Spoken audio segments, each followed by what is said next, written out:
Okay guys, this is it. Alright, so this is the turbo mono eraser I was supposed to use, but the fill is no more, so I'll be using alternative. Okay, so let's start already.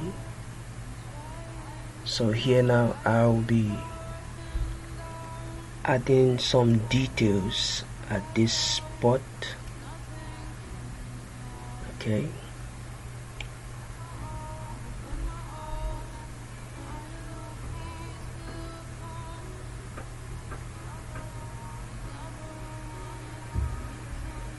what I'm actually doing right now, it's just adding shadows to those white areas so it will have more depth.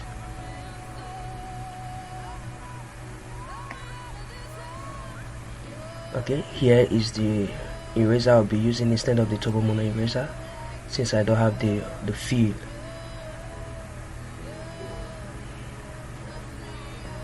So I'll be using it to tap it.